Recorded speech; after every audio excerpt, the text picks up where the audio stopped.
This is the Gary V Audio Experience. Gary Vaynerchuk, who is a serial entrepreneur. He serves as the chairman of VaynerX, and he's currently the CEO of VaynerMedia. He's widely regarded as a really big person in defining what next internet culture is, and just the relevance of like how social and internet makes everything different for us. Interviewing Gary will be Jacob Willemsma from the Global team, and Jacob and Gary are going to talk about collectibles, NFTs, and his views on the future of this space. So without further ado, please welcome Gary and Jacob. Gary, thanks so much for being here. So happy to be here, Jacob. And hi, everybody who's watching. I said this once in 2009 at a social media conference. If you are watching this right now, for the majority of people, a lot of this is old news, and this has probably been a 4 or 5 year thing, but let there be no confusion. You are disproportionately ahead of the game, and I hope there's a lot of happiness and challenges and interest with that. And so I'm very honored to be here, and thank you for having me. Thank you. Yeah, I mean, maybe that's a good place to start. Would love to kind of maybe learn a little bit more about sort of, how long you've been thinking about the space. I know you've been talking a lot about NFTs recently on your podcast, on YouTube and everything. I mean, when was your interest peaked? Like, when did you kind of take a look? The journey is in 2016, a gentleman by the name of Aaron Battalion, and a tremendous technologist, CTO of Living Social, and just somebody I'd really admire, of being an incredible nerd, AKA really technically sound, but intuitive consumer behavior, which is obviously where I live. And so we would always have these jam sessions at South by Southwest. And I bought Bitcoin in 2014, and this was 16 South by, and he started explaining Ethereum to me. And my brain went into, oh, this is interesting. This is platform, not currency. And I'm like, I'm not a financier. Like, I, to this day, get, I'm all about NFT life, and all my friends that want me to get excited about currencies, I get it. And I'm like, to me, it's not like Doge this or Bitcoin this or altcoin to the moon that. Like, it's just not as interesting to me. The same reason I don't buy a lot of currencies or trade or even stocks on the public market. Whereas, t-shirts and garage sailing and sports car, and then there's the things that will go into deeper beyond the art and collectibles of NFT life, that I think the smart contract to access and, touching and feeling things and experiences you want. So that access and part of the smart contract, so that excite me. So anyway, I bought a bunch of Ethereum in 16, in the same way that I'm looking at VR today, which is, it's looming, but it's not prime time for every person in Kansas.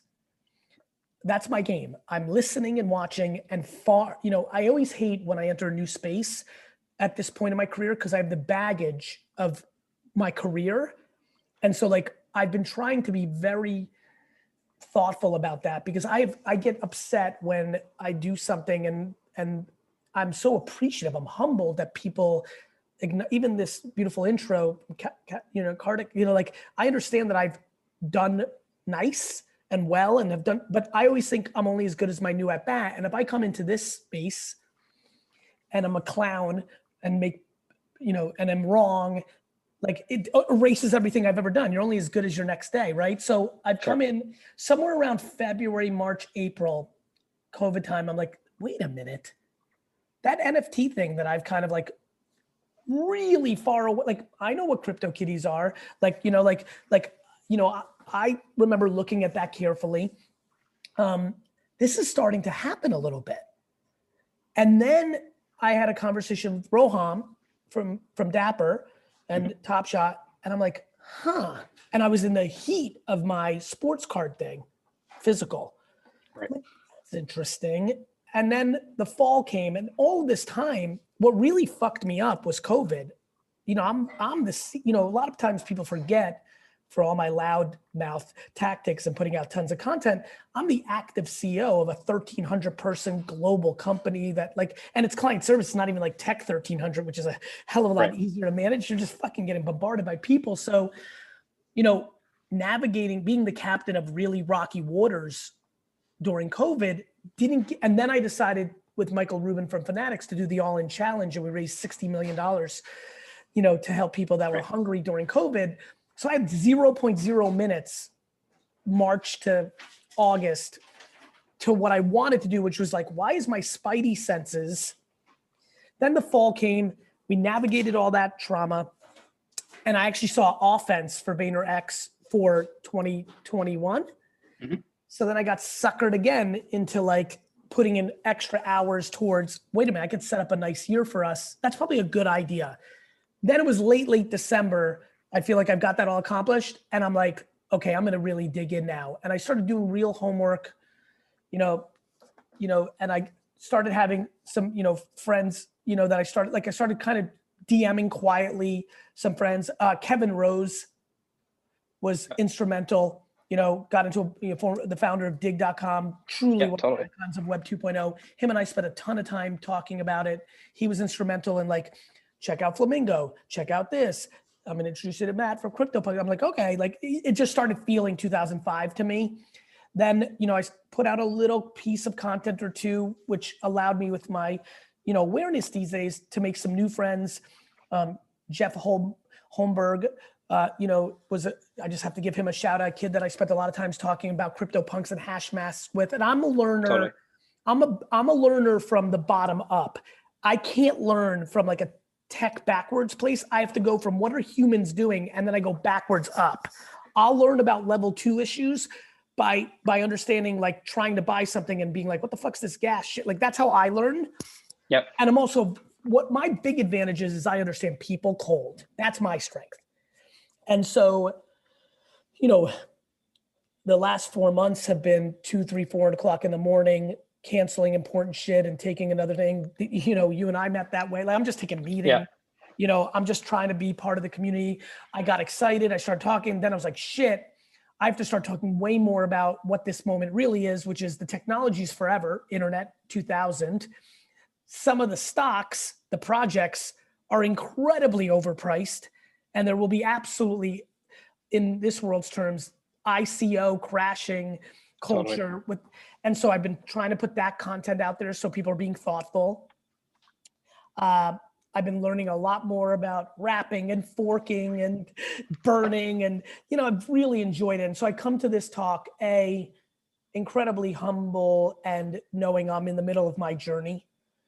On the consumer side, like what people are going to do, I have a flag of conviction that is as large as anything, which is NFT culture is here for the rest of my entire life. There is 0.0 doubt. I've only felt like this twice in my life.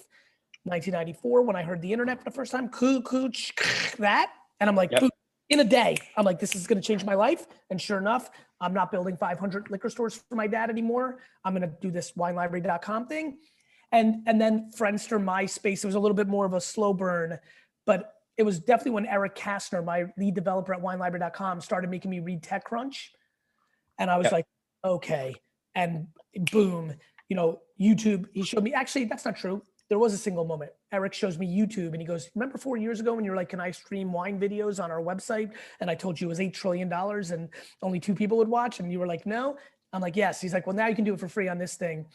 And in February, that was in 2005. And then in February 2006, I started Wine Library TV, which really changed my life because that's what made me use Twitter and Facebook to promote that show. And then I became a practitioner. The only other time I felt that way was somewhere here in January, really only 2 months ago, when I did enough homework of like, it went from spidey senses to my life is going to change. And that's what I fully believe as I sit here. I don't know. It took me a decade to learn a lot of tech to talk the way I talk today about Web 2.0, social, the internet. I still have plenty to learn about blockchain. I'm sure I'll say things in the wrong terminologies and things of that nature. Those things are irrelevant to me, meaning I have the humility to be corrected and I love everybody in the community. I have the patience to learn some of the real core things I'll need to I always like to be just dangerous enough so I'm not an idiot. But where I spend 100% of my time and 110% of my time is, why are people going to do this? How is this going to affect somebody who's selling their home? Can they put this on the ledger? And like, make a VIG every time this home's sold in the beginning? How am I going to launch my book? Wait a minute, music artists can do this. Wait a minute, who was the first Provenance? I understand that completely. That's everything. That's social currency. Why do people wear gold watches? Same reason they're going to buy this. Does the blue check mean anything on Instagram? It sure does. Of course. Can I take a picture into JPEG? Who gives a fuck? You don't actually own it. And in 13 years, everyone's going to actually look to see who owns. Like, that's where I play my game. Got it. Totally. Yeah. I mean, I think it's been amazing to see you use your platform in, I think, a really positive way and kind of bring people into this fold and kind of the mind worm that all of us, I think, have been thinking about over the last couple of years. And yeah, I think, you do this in such a genuine way, comes across really well. So really appreciate you helping out there. Jacob, if everybody really knew me and were inside my chemicals, if they understood you, who you are in this space, and I consider like this authentic crew, to me, people that were really active, November 1st, 2020 back, are really part of a crew that's different than, let's say, February 1st, 2021, right? And totally. I've lived that twice in my life. That was when I decided to learn what the internet was at all. And boy, were those tech nerds. And then I met them again in 2005. They were just different. That early, people don't understand what Silicon Valley looked like in 3, 4, 5, 6. Like, it was so different than the status that it has now. And I think I see a lot of those characters again in this world. Now, the internet is so much more mature and accepted mainstream that the juxtaposition of culture, pop culture, fame, non-fame, like, it's different, but it's still the same, which is much like a band that goes on to become Pearl Jam. That early crew feels a relationship to the technology and the movement that must be respected by people like me that come along. And that is my number one KPI.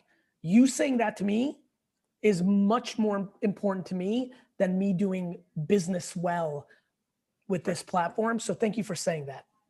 No, I appreciate it. I mean, you said you kind of come to this with a little bit of baggage, but I mean, I want to talk about kind of, you've had decades of experience of trading trading cards, right? Like sports cards and that kind of thing. And, collectibles is one of those pieces on the NFT world that, is really coming into position right now. I mean, Top Shot is huge. You talked about Roham, who's talking later in the summit today about Top Shot and Dapper in general. I guess kind of curious about sort of, what are your thoughts about the future of the collectible piece, and how do you see that sort of coming onto chain and beyond just Top Shots right now?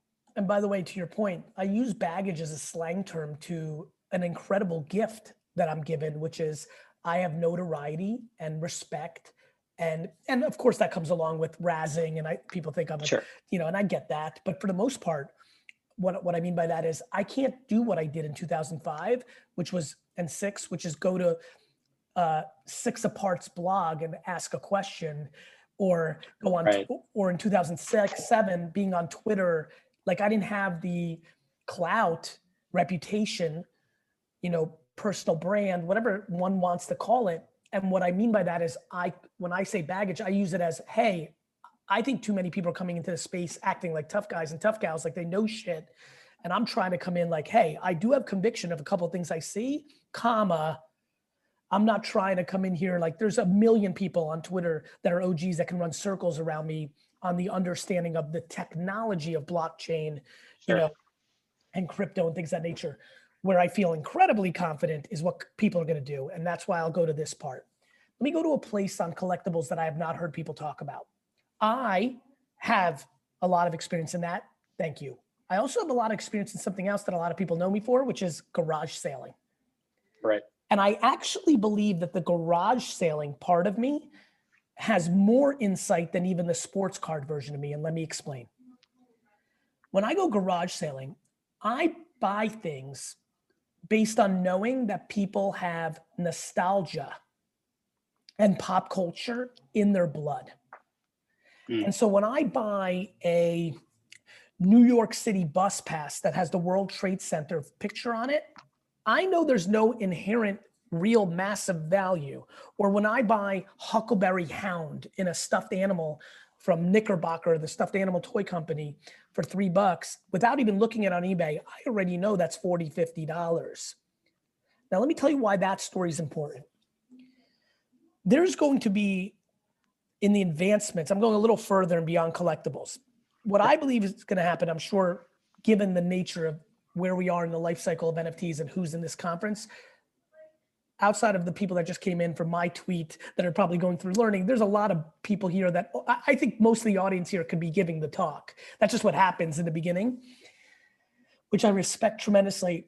I think everybody knows and is probably frustrated when everyone's so fixated just on collectibles and art. When we're talking about, and by the way, I felt this with e-commerce and social media.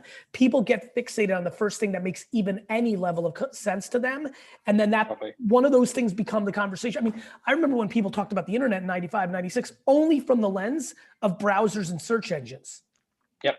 Like there wasn't even any conversation around like e-commerce and, so because a lot of the early tech people weren't merchants like I was. So for me, the reason I bring up the garage sale thing is the following. I'll use myself as an example. I'm going to use a concert. I'm going to use Coachella. Coachella has bracelets, physical bracelets. Mm-hmm. There's nobody here watching this right now that's not confused that in 15, 12, 7, 6, 3 years, that becomes a token. And it works, and I can't wait to see like token readers and like wallet. There's so much fun innovation coming, right? For sure. Smart contracts that check off that you use it. Like it's going to be so cool, right? What I know though, as garage sale Gary, is 7 years later, somebody's going to buy the first, if it goes on, that festival becomes Coachella. Right. Somebody's going to buy that token the same way I would buy the bracelet at a garage sale for 25 cents and sell it on eBay for $19. I know that tokens that are really not collectibles and arts, but representations of smart contracts are going to have a secondary market at a scale that most people haven't made the chess move connections on. And that is going to be incredible because that is going to lead to incredible behavior at the IP level to try to do thoughtfulness for the audience to create that economic aspect. The economic aspect of that is going to actually force leagues, musicians, festivals, things to actually care more about their customers. Right now, we're in the golden era, Jacob, of the people launching projects that really don't give a fuck about their audience at all. It's a fast money grab. I'm going to draw something, a picture of me or fucking something that represents me. I'm going to mint 10,000 of them. And because right now, and they're going to make some real money. I mean, we've seen some athletes and celebrities make real money. What I know is going to happen on the other side is the people that are holding the bag of that collectible have overpaid so much, no different than pets.com or etoys.com as a stock. That doesn't mean NFTs are not going to be the game-changing thing of this generation. It just means that project is not. And what you're seeing is short-term transactional behavior right now of people land grabbing for quick bags. But what they're actually going to do is hurt their brand because there's going to be some fans on the other side that are sad that they paid $3,000 for ownership of an NFT, but now the market says it's $17, AKA Beanie Babies, right? So I'm worried about that for everybody in this cycle of that. The person that's buying it and gets held with the bag, but I'm actually worried about it equally for, they deserve it because they weren't thoughtful, but it doesn't mean I don't have compassion to somebody who doesn't really, there's some people, because I've talked to a bunch of celebrities, IP, they don't even realize they're doing bad things for their audience.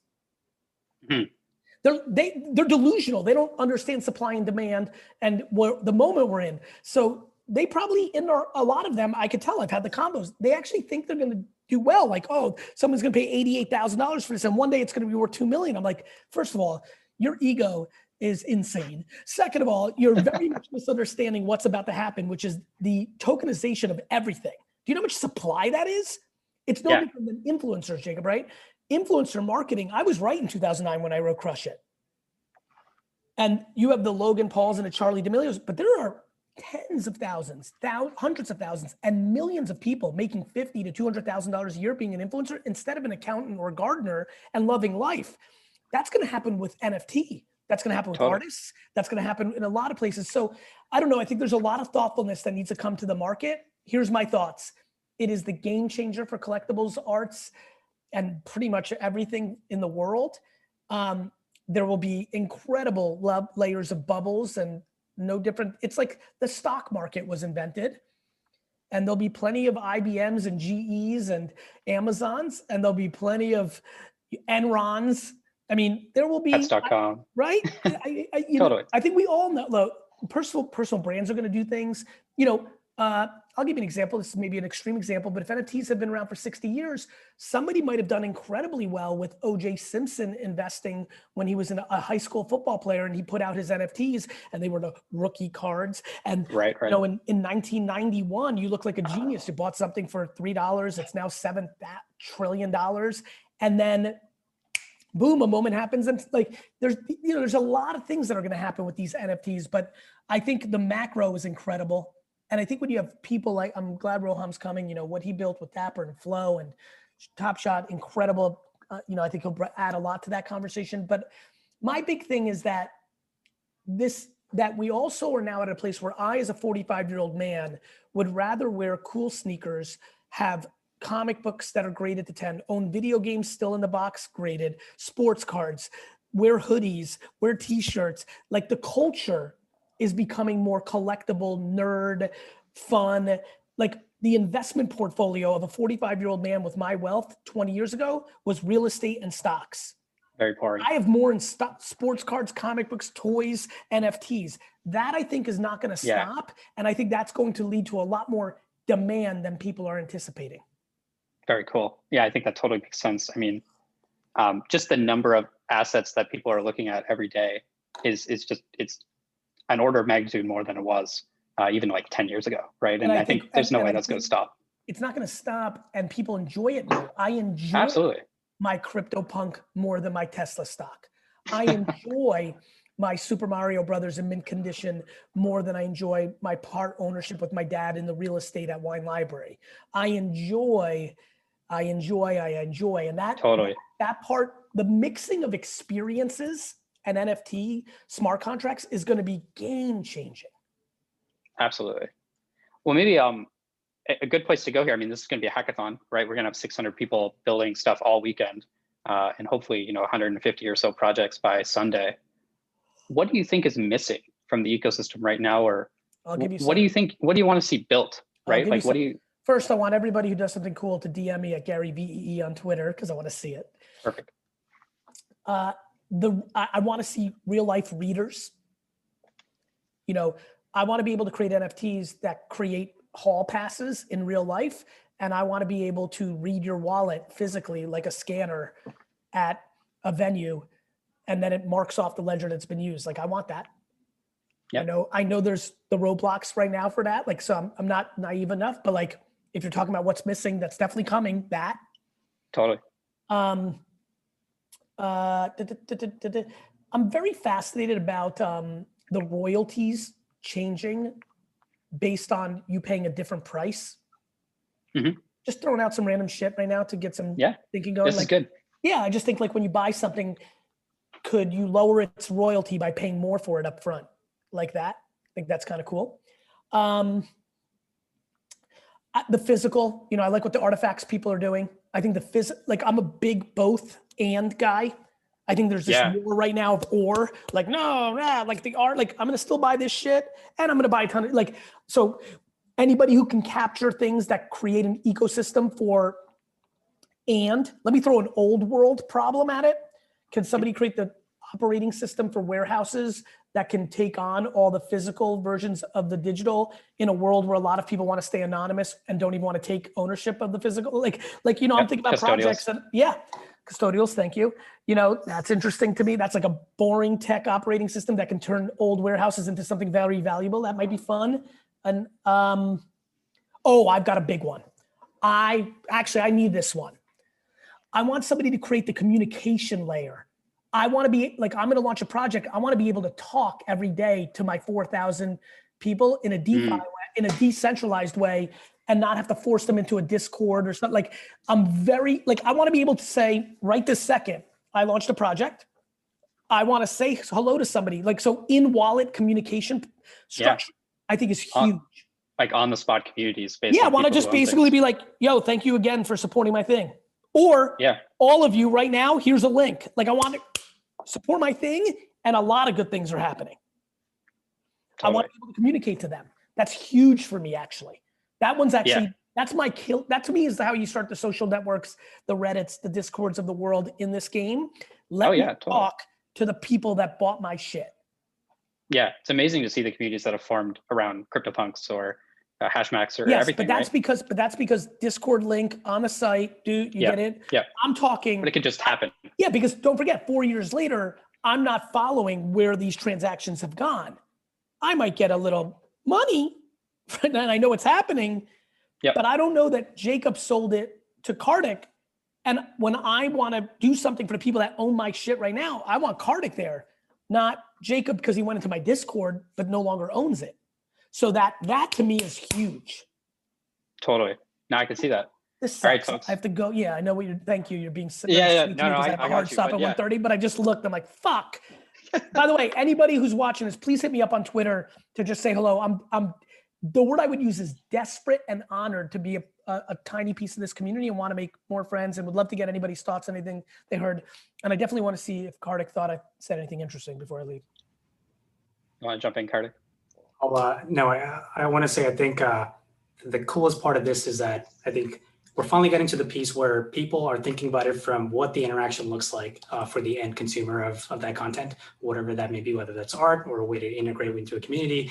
And I think this is kind of the right way to think about it, because what you're talking about is how do we actually make this valuable for the end user? It doesn't matter how the tech is set up. Correct. That's what gets to the millions and millions. Kartik, that's why I'm going to win, just so you know. Not because I came in with because what made quote unquote Gary V was I was a liquor store, son of a liquor store owner with a 40-person watching YouTube show. And once I understood social, immediately I just did what I did in real life, which is if I can bring more value to them than I ask for in return, and that is going to be the winning formula in the NFT, because we're talking about economies and communities here. The end. At scale, and that's scale. I mean, that's why I'm probably getting. You see the goosebumps? Oh, wow. Look at that. Isn't that cool? No, but really, I literally called my mom and said, NFT is the manifestation of my life's work. And I'm in the prime of my life to take advantage and to contribute to it. Do you know what that feels like to me? Like, to your point, you know how thoughtfully serious I was taking the words that came out of my mouth in the last 30 minutes? We're still early. I have this place in the ecosystem, a different ecosystem, Web 2, not this Web 3 thing, but it still carries. And if I can deliver 30 minutes of thoughtfulness here, it can be meaningful. And I'm very honored by that. That is, I mean, Gary, love the no bullshit opinion on everything and the right kind of direct view on this. And I think I'm just checking out the chat here. There's a lot of comments on people just agreeing with a lot of things you've said and just that's to me. That means a lot to me from this community. Please hit me up on Twitter, folks, because I have meetings and I want to see some things. Bye, everyone. Thank you. So much. Thanks so much, Gary. Cheers. Take care. Thanks, Jacob.